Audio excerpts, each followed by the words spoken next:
comrades and friends of the Green and Red podcast, and it's another TGRIF, think Green and Red. It's Friday. It is our now regular feature, the Week in Review, and we've been having a lot of fun with these, and we've noticed that a lot of you are starting to watch it, so please subscribe and share and follow. And as we've told you before, if you're really into it, we have postcards. You can email us and we can send them to you, and you can put them in bookstores and coffee shops and the GOP headquarters and places like that. So we really do appreciate everything you've done. And then later on, before we leave, we'll tell you how to send us money if you want to do that, because I'm pretty sure after listening to this show, you're going to want to donate because it's kind of a big one, right? And if you do want postcards, email us at greenredpodcast at gmail.com. And we actually have we've talked about what we're going to talk about today, but there was one thing I forgot. It's October 1st, 2021, which is, if you're really into it, the 72nd anniversary of the Chinese Revolution. But 50 years ago today, a huge cultural phenomenon debuted. My favorite Don, of course, is Don Corleone, but number two is probably Don Cornelius. And for the first time on October 2nd, 1971, we heard those famous words, "Welcome to Soul Train." One of the great entertainment and actually political spectacles of my life. It was a great alternative to kind of the white bread, Dick Clark, American Bandstand stuff. Great music. I grew up on Motown, and I watched Soul Train every Saturday. And anyway, a shout out and a drink to Don Cornelius and the late Don Cornelius, I believe, and Soul Train, which is still one of the greatest entertainment shows of all time. And, really, I think important actually in the history of race and culture in the United States. So, and your wardrobe sometimes still reflects the Soul Train. I've often said that I'm a combination of like Soul Train, Silvio Dante, Mafia Consigliere, and Black Baptist minister. That's kind of like my milieu, my tableau, as it were, right? We also want to start on a sort of a somber note, but not really. We want to pay homage to somebody who died earlier this week, who Scott and I both had the great pleasure of getting to know and working with, and that's Sissy Farenthold, who is not just a Texas legend, I think, but a legend among people who understand the role of women in politics in the entire 20th century. Sissy was one of the first women in Texas to get a law degree. I believe she was the first woman to teach a class in law at the University of Houston. She was the president of Wells College for about 12 years. She's best known because she was a member of the Texas state legislature and became the first woman to run for governor in about 1972, and I forget, maybe, or was it 1974? It's 1974, wasn't it? And that's back when Texas governors were up every 2 years. Right. She ran in the Democratic primary, lost both times to Dolph Briscoe, did he go on to win? I believe he did. But she was really a trailblazer. Now, Sissy was a liberal, and you know how we feel about that. But there was also a time, and we've said this many times before, when liberals actually weren't so bad. And Sissy really kind of walked the walk. She spoke out, obviously, on women's issues, but also she talked about poverty in the valley and corruption, and really did good stuff. And I know Scott and I worked with her, for a good period in the late 90s and early 2000s when we were organized with the Houston Global Awareness Collective. By that time she was well established and everybody knew her, and she didn't have to talk to us. We were kind of unruly, scrappy group of young people, but she really was supportive. She came to our stuff. She helped us arrange to get speakers in. She invited us through fundraisers at her very swanky apartment, her townhouse. And really has left a legacy, especially among younger women activists. And she came from a time when there actually was a liberalism in Texas, people like Yarborough and what was the guy's name? Brooks, and even Jim Barbara Wright. Jordan. Yeah, Barbara Jordan. So, and I don't know if you, Scott, if you have anything, you want to say about memories of Sissy. Just that, despite that she had retired from politics at the time that you and I were doing organizing work in Houston, that she was still very supportive wrote checks, showed up to events. I believe actually the very first direct action that we ever did, where we disrupted a town hall meeting with people like Tom DeLay and John Culberson, Sissy, and some of her entourage are actually there with us doing that. I was actually gonna bring that up. That was one of the best memory I have because, yeah, exactly. And I got there and she knew me, and so she said, "Come on in." Well, she had actually, I guess she'd gotten a seat already, so she said, "Come on in," because it was kind of crowded. And I sat in the front row with Sissy, and I forget her friend. And I thought, like at Sissy, I should behave. But I remember we got kind of unruly, and I'm shouting at Tom DeLay, and he's shouting, and he's having fun, and he's laughing, and I'm laughing. But Culberson and Brady were like traumatized. And the cool thing is throughout this, I'm looking at Sissy thinking like she's going to tell me to shut up or grab my hand and tell me I'm misbehaving. She didn't. She was cool with it. She was kind of smiling and laughing, which I thought was very cool because, at the time, most of the, legitimate, serious people we were around didn't really, well, they weren't around because they didn't want anything to do with us. But Sissy actually brought us into that place and kind of, incited us a little bit actually and encouraged it. And I thought that was very cool. And so a real shout out and a shot of scotch or whatever your drink of preference is to Sissy and her legacy, right?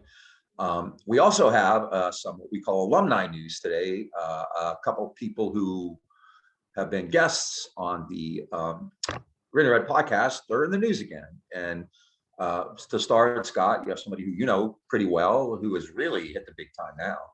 Yeah, last year we did an episode about the film, the documentary film, The Story of Plastic with Stiv Wilson. And it was actually episode 27 where we interviewed Stiv.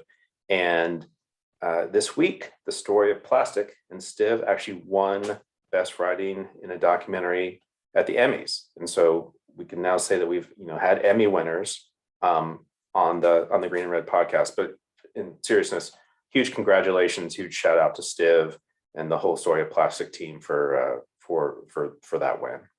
Yeah, we of course got screwed again out of an Emmy, which is starting to get we're like Susan Lucci of the left podcast world, right? We'll just 20, 30 years from now, like I'll get a posthumous Emmy maybe, and you'll still be doing this. So another alum who we really admire intensely was Suzanne Jones. She's a professor at Collin College, which is outside Dallas in Texas, of course, who, along with a couple other professors, Audra Hayslip and Laura Burnett, have been fired by the batshit crazy right-wing administrator there, the president of Collin College, this guy named Neil Manchin, who works very closely with the local Collin County Republican Party. Manchin, as I said, is a combination, is kind of a cross between Bull Connor and Herb Tarlick. If you remember Herb from WKRP in Cincinnati, kind of dresses like that. Kind of looks like a used car salesman, not nearly as smart, but just a really vicious prick. And Suzanne this week filed a lawsuit for wrongful termination based on denial of First Amendment rights because she, asked questions about COVID and they fired her. Collin College is really on a tirade. I'm afraid it might become a national model for administration, so it's a scary thing. And she's done this. And as we've said, and I should let it go, but, I'm Sicilian, I can't. There is like proof, like MIT and Caltech have done studies. The Sicilians hold grudges 3.8 times longer than anybody else. So it's quantified. But when we did this show, we pitched it to everybody in left media. We know, we tagged people, we tweeted people. I even said, like, I know you guys don't like me, but this is not about me. It's bigger than that. And honestly, like virtually nobody touched it. Mike Elk at Payday Report did a story on it, talked to them. Jacobin had a story which, was okay, but it talked about the Amazonification of education rather than about what was actually going on with Suzanne and her colleagues. And then, actually the Chronicle of Higher Ed did some stuff, but FIRE, which is kind of a right-wing group, which kind of works on academic issues, has really picked it up. And the NEA is actually paying, kind of handling the lawsuit. She's in the Texas Faculty Association, so I'm assuming it's a subsidiary, a constituent of NEA. But that was episode number 69, and it was one of my favorites, one of the most important ones we've done. I followed this through. I will never forgive all those lefties, especially those New York lefties who just ignored it. If this had happened, as I've said many times, at CUNY, they would have been burning Brooklyn down, right, or wherever. And this one they just ignored, and it's a scary idea that there's that little solidarity, that something so overt can just be ignored by people who claim to be fighting the good fight. So anyway, Suzanne, good luck, and hopefully we will keep you all updated, and remain very optimistic that she will prevail, and we can, start to beat back this insane tide of politics in Taliban occupied Texas. So, so that's our kind of update this week. Congratulations to Stiv, great show. Listen to it, and to kind of good luck more to Suzanne Stahler Jones. So the big story this week, and we're kind of tooting our horn once more, is something that we have covered before. I believe I can say safely that we were on top of this pretty much before anybody in left or regular media. And that is Mark Milley, who is the chairman of the Joint Chiefs of Staff, and this week testified before Congress and caught a lot of hell because of various things that have come out in the media recently. We talked about some of them with Andy Bacevich last week when we had him on. Mark Milley has now been firmly planted in partisan politics, and the GOP considers him one of the major leaders now, apparently, of the anti-Trump group. Hasn't Sidney Powell claimed that he stole the election, I believe? So what do you think of what Milley did this week? What happened to Milley? It's making you root, like we talked with Andy Bacevich. We're lefties and we're rooting for the chairman of the Joint Chiefs of Staff. That's how fucked up 2020 and 2021 have become, right? So the sort of resistance, the real resistance. The real resistance. It's not performative politics from Mitt Romney or let's say that was the point of our shows. When we did more than one, the one we did was called "The Military versus Trump," was episode 22, and that was kind of the point. While you had these people shrieking about fascism and a coup, our point from the very beginning was, Trump is horrific and he's dangerous, but these people who run the world, run the country, especially, the ruling class, will not let that happen. We specifically talked about Milley in the military many times. Milley, especially I think after Trump hung him out to dry with that photo op at St. John's, you could tell he wasn't happy. After that, he became really kind of assertive in saying, we're not going to participate in these kinds of things, and saying you're not going to be political in MAGA world means you're obviously anti-Trump. So we've done this, and what's happening now? What's the update? Yeah, I mean, I would say that one, Bob Woodward and Bob Costa's book has come out, Peril, which is, say what you will about Bob Woodward, we don't really have a high opinion of him, but it did come out that, Milley, Mark Esper, Secretary of Defense, and Mark Milley had decided that it was a good idea to call the Milley's counterpart in China, in the People's Liberation Army, to let them know that things are not going to, go off the rails. There'll be no Trump attack on China or any other country. So that happened. Milley also had basically gone through with the heads of all of the services, Army, Navy, Marines, et cetera, Air Force, that there is a process that they have to follow if Trump tries to give them an order, and it goes through Milley. And so that has sparked a response from the right, as well as people within the Democrat, more Democratic leaning circles, that, what Milley did was inappropriate. It's everything from inappropriate to treasonous. And so this week, Milley actually testified before Congress. And, there were two, he talked about this, but then he also, the other thing that was he was real scrutinized about was the withdrawal from Afghanistan, which we also just did 3 shows on just last month when the withdrawal from Afghanistan happened, and it was chaos, but we also still think it's a good idea that the U.S. has, finished its occupation of Afghanistan after 20 years. And so, Milley testified before Congress around these issues. But the kind of important point here is that we elected this right-wing populist who was, mentally unstable, mentally unhinged, who, tried to circumvent lots of different sorts of channels, and in a couple of different spheres, within the military elite, but also within Wall Street and other business elites, that they saw that the instability of the White House, the Trump White House, was actually beginning to spread to other parts of the country, and they actually took steps to sort of get the instability under control. Milley is definitely the most public face of that at this point. But you could also say that about Jamie Dimon, other heads of Wall Street banks, the National Association, Republican judges all over the country. Republican judges all over the country. You could make an argument around Georgia Governor Brian Kemp and Georgia Secretary of State Brad Raffensperger. Yep. Raffensperger, sorry. And so it's just like kind of an important, also lots of Republican election officials in, swing states. And so it's just like a kind of important thing to note that the ruling class actually likes stability. They didn't like the instability of the Trump White House. They particularly didn't like the instability that came like on January 6th from the MAGA movement at Trump's behest. And so just like kind of a thing to remember is that there's certain structures in place in this country. And as organizers, we work to undermine those and fight those.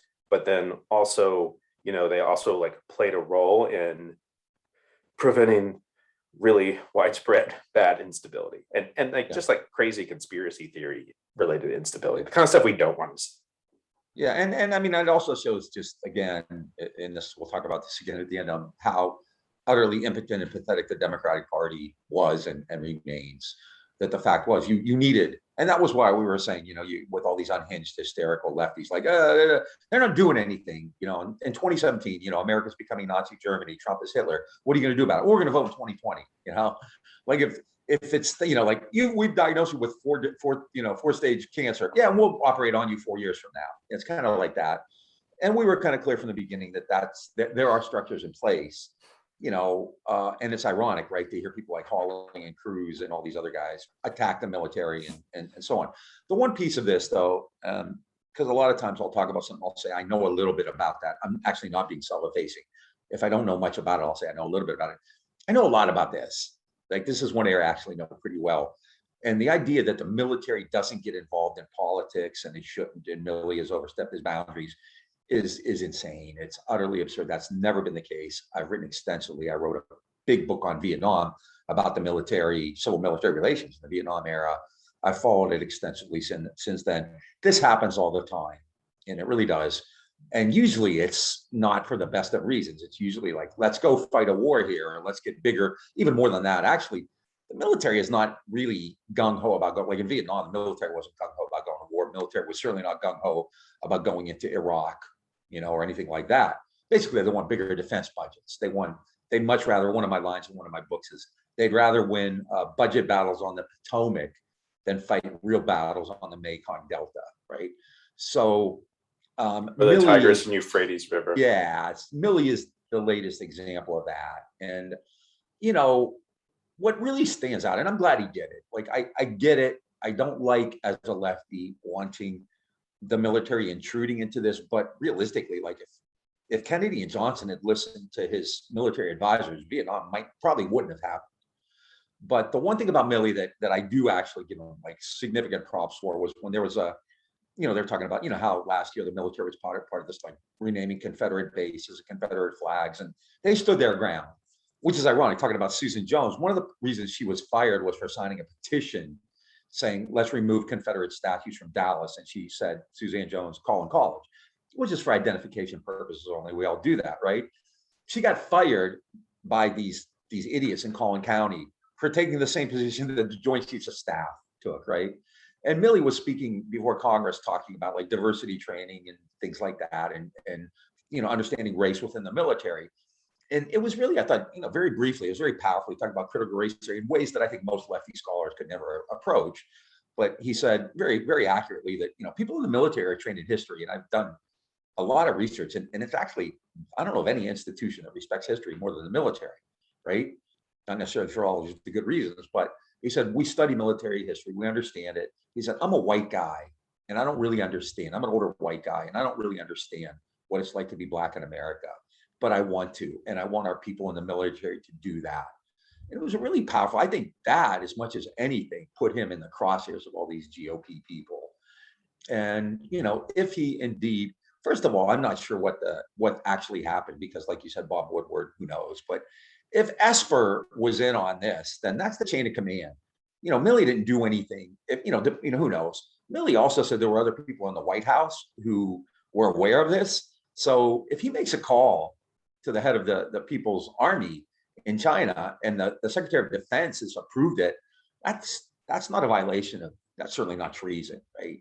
So I don't know during the Cuban Missile Crisis, Kennedy had journalists doing back channel with the Soviet Union, right? So I don't know what, obviously I don't know what happened. I'm not in Washington, D.C., but I don't like the idea, because, not for every Mark Milley, there's a lot of Mark Milleys, but there's also Flynn's in there who are telling you, what is it? Salad dressing now is going to give you COVID. Is that it? Flynn's latest?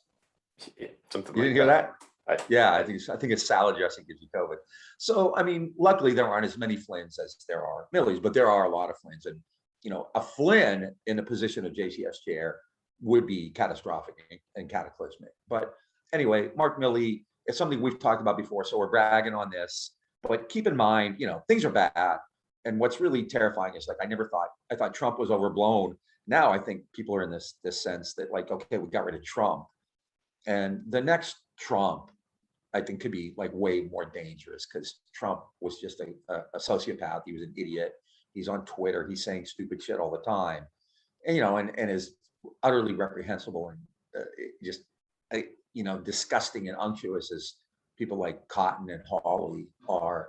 They're not nearly that dumb, and they're just as evil. And they may even be, they may be smart enough to figure out like how to get away with the kind of shit that Trump talked about. So, but Mark Milley, in my mind at least, did a good thing. You have anything to add to that as the street activist in this group? I'm looking at it more kind of academically and kind of this long-term strategic political thing, but like as somebody who's like actually living the life, what do you think? What I would say is that,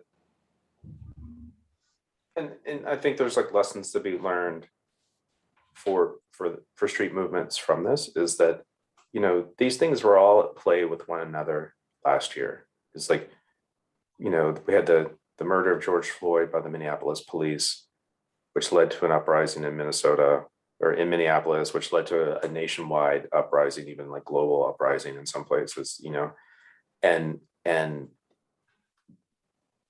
the response, the reaction to particularly Trump, set off the murder of George Floyd set off a number of things in motion. There are also a number of things set off in motions before that, like the pandemic and street. There's just been a building up of street action for a long time before that, and it was the spark that into the powder keg, and it also led to Wall Street CEOs saying, okay, we're approaching a problem here. And it led to, the military leadership saying, okay, we're approaching a problem here. And the spark here is Trump. And we need to we did it through regular channels, right? There was an election, Trump lost, he legitimately lost, despite what he tells right-wing media and what he tells all his followers. And Milley and other parts of the ruling class essentially just like made sure that happened, that what happened in those channels, played out. And it wasn't like they didn't actually get to go steal the election, or they didn't get to go overturn the election. And I think it's a really important thing to realize that how much like street actions, if it's a home demo of Josh Hawley's house, or if it's like, 50,000 people on the street in New York protesting racial justice or on climate issues, it's like, it's all kind of like, it's all very connected. It's all cumulative towards moving towards hopefully what will be progress on some of these issues, which we've talked a lot about the cascading crises in our society, climate change, pandemic, economics, empire, all that sort of stuff. And so like there's a lot of like things at play right now. We're in a very critical moment. Like we've talked with a lot of our guests recently about like, the climate crisis. We've talked a lot about the withdrawal from Afghanistan. And so, there's an important piece where people on the street are definitely, playing off of what the ruling class is doing. Yeah, there's a lot of fans spreading a lot of shit right now. There's also this thing we've talked about before, which I think is important when we talk about people like Milley or Wall Street, in terms of spaces. Like as an activist, you can operate in a very narrow space where everybody is kind of coming down and cascading on you, right? There's very repressive forces. I'm not going to count on the JCS and Wall Street to do the right thing and save us from these crises. They're just not gonna. Like on climate change, fuck it. I mean, the military uses more energy, oil, than I think any other institution in the world. And it's kind of ironic, it's the biggest emitter of carbon in the world. Right. And obviously Wall Street and oil companies aren't. What's ironic is the military, which I do kind of follow fairly closely, they've actually done a lot of papers and studies in the last several years on kind of the role of climate change, which they actually see as a grave crisis. They're not, I'm naive, but they're not going to give up their mega budgets either. So we're not going to count on them to say things. That's not the point at all. But what they do, like they did last year, was give space, create space, right? In order, so getting rid of Trump was important, if only because it kind of created more space, right? As bad as Biden is, and he's bad, but there's not that same level of everyday heavy repression coming down on you, right? And it's a little easier, a little better to reach people now. And that's what ruling class fissures do. These cracks in the ruling class, these fissures, whatever you want to call them, fractures, are really important. And if you study theory, you know that, right? So, we're not defending it. We're not fans of the military. We don't want the military to take over. We don't believe Wall Street is going to save us. Absolutely not. They are the enemy. But at the same time, when they create spaces, when they fissure and create these cracks, and you have to understand, it's not a monolithic group any more than the left is monolithic.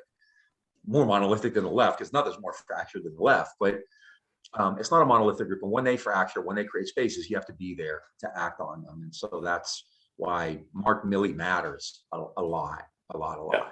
Yeah. So I still have visions of when this happens, like Milley and Esper and Trump, and they're fighting, and Mike Pence comes up and says, "There's no fighting in the war room," or something like that, So anyway, finally, as you noticed, every week we get in our digs at Democrats and liberals because it's kind of what we do. That's kind of what we started doing, and so we're going to kind of sort of formalize it, and we're going to codify it. We're going to codify it. Codify it. There we go. It will be an edict from the Berkeley Montrose Soviet. But we're going to probably start ending all of our shows this way with a little dig, and I think we're going to call it, until something better comes along, love them, they're liberals. And this week, even though they're not really liberals, who better to inaugurate this with than undoubtedly two of our favorite senators and two of yours, Kristen Sinema and black lung coal, Joe Manchin. And so, what is the latest? Almost heaven. It's almost heaven. We need a segue like Bullwinkle and Rocky, later, So Manchin and Sinema have been in the news for all the fucking wrong reasons for a long time now. And the media, as you pointed out to me yesterday, the media is starting to really kind of unleash on them. I thought they kind of figured that these guys would kind of at some point relent, or maybe they figured Biden would kind of, actually sit down and lay down the law. The scary part of this is that they are both either assholes in the case of Manchin, idiots in the case of Sinema, as much as we thought they were, and that Biden might really be as pathetic as we fear he would be too. So I know you're a big fan of Kristen Sinema, especially her fashion wear, because until AOC's gown, I think she was probably the fashion, icon of Congress, because who else wears like orange and pink and, gives thumb down sign on laws that would actually like save people's lives, like, no evictions and things like that.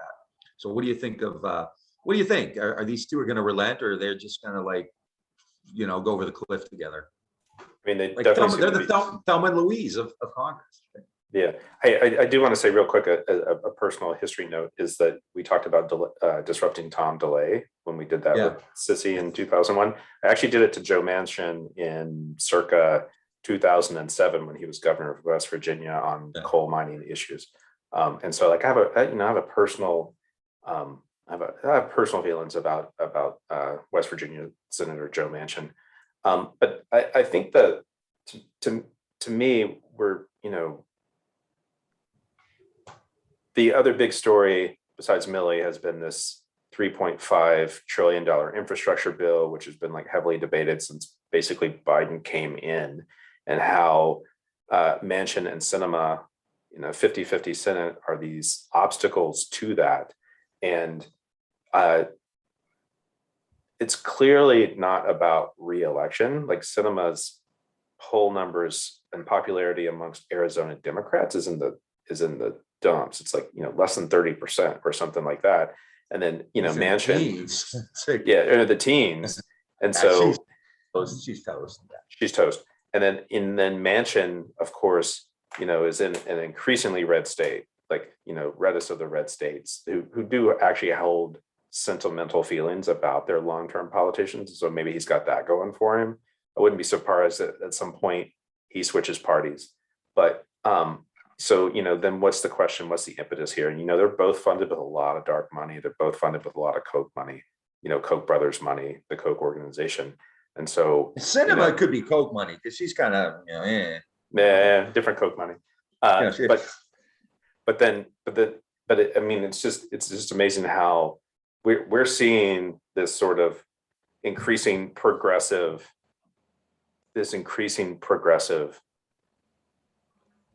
ideological shift in the country. A lot more people identify as socialists. The Republicans and the other conservative elite are seeing the writing on the wall. Gen Z is going to be it's probably going to be the most radical generation in US history. And so they are doing everything they can. I think that's why they're dumping so much money into Manchin and Sinema, is that they want to, they don't want to derail this sort of this program that they've been on for like a number of decades to keep the rich and make them richer, all that sort of thing. And I think that's part of what's playing out in my head in the bigger picture.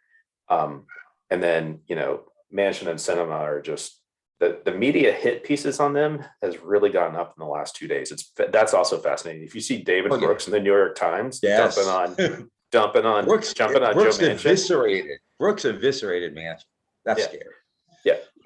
That's how low we have sunk in a society. And it also shows just how power is wielded, because realistically, first of all, that 3.5 trillion is over 10 years. So we're talking about 350 billion a year, which is less than half of, let's say, the Pentagon budget. So it's the amount of money, and it's nowhere near like the Trump tax cuts, what that saved for Wall Street. So the money, the numbers there, like they freaked out 3.5 trillion, and Manchin said he won't go for 1.5 trillion. The point is that 3.5 trillion would be, a lot of that money is going to be spent in West Virginia. They'll create jobs, they'll build bridges, they'll, clean up the environment. Improve schools. This is what you have to, politically, one would think, well, this is a no-brainer, right? Of course I'm going to do this. I'm going to go around to every ribbon cutting ceremony. I'm going to go opening of a new school every time they clean a river, and I'm going to be there and take a picture and say, this is what I brought you, right? And so politically, it's kind of a no-brainer, but he doesn't give a shit. He is far more beholden to cutting taxes on these corporate donors, and they've taped him now in meetings and stuff like that. So he's willing to kamikaze his own political career, for this. I mean, the governor of West Virginia was elected as a Democrat, switched parties. He's actually been pretty good on vaccines and COVID, right? And he's even talked about infrastructure. So Manchin, he's basically, this is class alliance. He's invested in coal mines, and his daughter is the CEO of the company that makes EpiPen. So he's clearly a big favorite of Big Pharma. I mean, Sinema's getting money. She got $750,000 from pharmaceuticals, right? So clearly there's an economic thing more with Manchin. I do think there's part of Sinema that she's just not that bright. I also think the media needs to quit calling these people centrist and moderates. George Herbert Walker Bush would be like a centrist or a moderate today, Sinema and Manchin are pretty far out there. And what's really, beyond the fact that he could use this politically in West Virginia by saying, look at all the stuff I've done for you. He's essentially laying the groundwork for hopefully not President Trump in 2025, but President Trump, President Conn, President Hawley. He's basically, in more than anybody, ensuring that the Democrats get really crushed next year, more than they probably will anyway. And that, Biden, even if he runs again, is really a dead duck on arrival. So it's odd, but again, it shows the ability of one guy, President Manchin. I mean, this guy has more power right now than anybody in the United States, more than Oprah, you know. I have a clip I could share. I'd like to share. Oh, sure. Of Joe and his feelings on all of this. Sure, we like clips.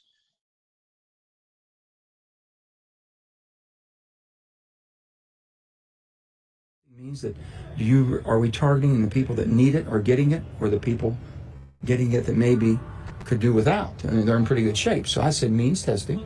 I said work requirements. Those are all very, very important in these things. And that way you target children. So you have the beginning of life, our children. Pre-K, yes. Then you have the end where our senior citizens want to live in dignity and respect of their own home. We can do that with some assistance. And again, some can pay a little bit, and some can't pay any. That's means testing. It goes an awful long way that way. I'm just not, so you know, I cannot accept our economy or basically our society moving towards an entitlement mentality, that you're entitled, okay? I'm more of a rewarding, because I can help those who really need help if those who can help themselves do so. Because those trillions, mega trillions of dollars given, just invented by the Fed or in the tax cuts or in the stimulus bill last year, those weren't entitlements. Those fuckers on Wall Street earned it, man. They worked hard, they earned it, right? How, if you're a reporter, do you sit there that close to him and not, like, I don't know, throw a pie? Let me be PG. Throw a pie in his face, all right? Like, how? He's so fucking unctuous. There's oil. Like, he's, they're like, oh my fucking God. I hate that guy. He says that, and he's a moderate, he's a centrist, he's a bipartisan. Jesus fucking Christ. Like, coming from the poorest freaking state in the country, right? We're going to take care of people, like the kids, which you're not going to do, and the old people, and everybody in between is going to get black lung and die, and I'm going to make a lot of money. And if the road sucks. He's already thrown all those people on the bus already. Like, yeah, it's governor of West Virginia. I mean, I think in Arizona, there's a good chance Sinema will get primaried and lose. And there's potential the Democrats could actually keep that seat if you're into that kind of thing. I mean, essentially, I think Manchin is, because the GOP is going to call him a big spending liberal no matter what, right? And he's going to, continue to play this shit. And, he's just an utterly disgusting, reprehensible. There may or may not be a day in the future where the Democrats take the Senate a little bit more forcefully than they have right now, where they take seats in 2022 or what have you. That'll be the day Joe Manchin switches parties and tries to put himself back into another position. And I'm starting to see this narrative now where people are going back to the North Carolina race last year saying it's all Cal Cunningham's fault.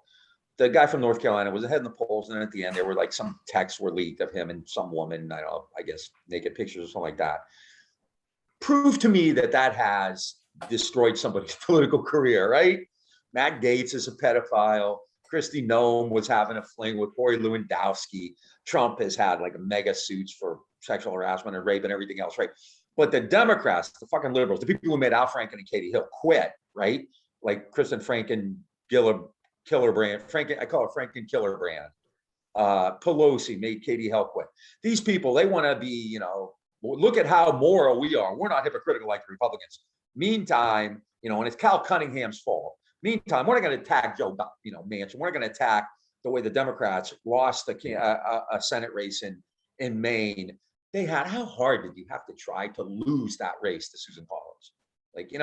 But we're going to blame Cal Cunningham because he'd sexted pictures with some woman, right? Like, give me a fucking break. Trump won North Carolina.